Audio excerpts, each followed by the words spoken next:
Hey everybody, welcome back. Today I'm going to be using my Frigidaire wall oven to make some really amazing air fried French fries from scratch. Don't have an oven with air fry? No problem, you can do this recipe with any air fryer that you have. If you've ever been to In-N-Out Burger and seen them making French fries, then you know exactly what we're going to be doing. So you ready? Let's get into this. Alright, for this recipe we need russet potatoes. Be sure to wash and scrub these first, or at least wash them. Some avocado oil, salt and pepper, and some truffle, parmesan, and black garlic seasoning. This is what the container for that looks like. If you've never tried it, you can get it over at Costco. It's really tasty, I think you'll like it. If you'd like to make this recipe, all the ingredients and measurements are down in the description of the video, along with the calorie count, the protein, the carbs, and the fat. Okay, the first thing we gotta do is prep our potatoes. If you have a French fry cutter like this, it's gonna make your life a whole lot easier. If you don't have one of these, I really recommend getting one. Now, for your French fries, you can either peel your potatoes or you can leave the skins on. I'm gonna be leaving the skins on because although I really do like French fries with the skins on them, I'm not peeling them because I'm too lazy. So that being said, all we gotta do is bring this over here. You take your potato, squish it right onto the top just like that. Take the other piece, set it on the top like that, and then you're just pushing down hard. Now all we gotta do is rinse and repeat for all of our fries. Once in a while you need to empty this out into your bowl. Let's see if I can do this without making a huge mess. Ah! See?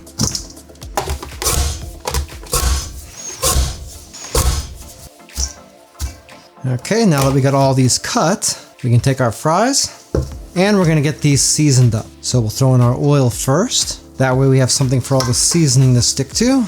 Remember, you do have to make sure that you are using enough oil. You can use as little or as much as you want, but if you don't use enough, you're not gonna have crispy French fries. And once we got that mixed in pretty good, we can throw in our salt and pepper. I would go about half at a time, mix it in, and then add the other half, just to make sure we get even distribution or something close to it. Same thing again with our Parmesan mixture.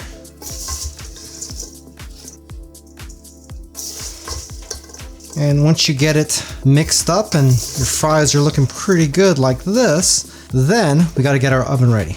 Okay, we're gonna turn on our oven.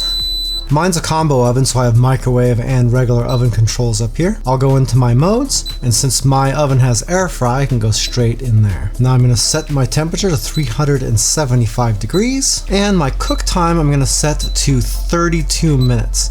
That's gonna be 30 minutes roughly a cooking time, and I'm giving it 2 minutes to get a preheat done. Once this is halfway done, we're gonna have to open up the oven and toss our fries around a little bit to make sure they cook evenly. Inside the oven, I have an air fry rack right here. One of the reasons I like this oven so much is because these air fry racks are huge. In fact, I'm gonna take this inside part out really quick so we can put our fries on it in just a second. And then if you are air frying in your oven the way I am, be sure to take another sheet pan, put it down at the bottom, and put a little bit of parchment paper in it.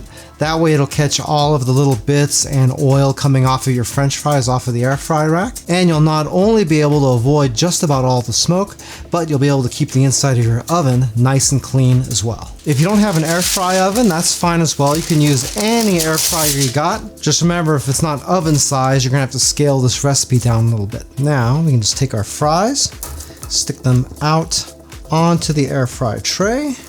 You're gonna wanna try to get these into one layer. It's a lot of French fries. If you can't fully get them on the one layer, that's okay too. We can toss these a little bit during the air frying process. The flatter you can get this though, the more effective the air fry is gonna be, and the less screwing around you have to do with the food in the oven. All right, once we got this laid out and you get a preheat on your oven, then we can go ahead and throw in our French fries. Just be careful not to touch the hot parts of your oven. Now it's mostly going to be a waiting game. What? Once we're halfway done, we have to open this up and we got to stir our fries around a little bit. Your tray is going to be super hot, so just be sure to use an oven mitt if you're using an oven like this. Do this really carefully with a wide spatula because these fries are still going to be pretty easy to break. And then just kind of flip them around. Once you do that, be sure to spread these back out again because you're probably going to have a big pile in the middle of your tray. And then we can continue on. Okay, now that our time's up, let's check these out. Ooh, and those look really good. They look nice and crunchy there too. You can see all this crap that got caught down here underneath the air fry tray. All of this would have been in the bottom of your oven, so you're welcome. You're not gonna have to clean your oven as much. Let's get these plated up. Hey, by the way, if this is your first time here and you want to learn some cool new recipes, get some great cooking tips and tricks and all sorts of other kitchen related things, then start now by subscribing to the channel and clicking the notification bell so you never miss a thing. Those were amazing French fries. Still not as tasty as a deep fryer, but given the amount of calories and fat that you save, it's a sacrifice that I'll make every single time. If you'd like a little bit more information about that wall oven back there, I do have an Amazon affiliate link for it down in the description of the video. If you buy anything through those links, I do make a small commission, but it doesn't change the price that you pay 1 cent. If you like this video, then you might like this recipe video right here where I use an air fryer to make some really great cheesy tater tots. Those came out amazing, they're super fast, and oh so good. Well, that's it for now. I hope to see you back again here really soon, and until that time, I'm Joe, and I hope you have a phenomenal day. Take it easy.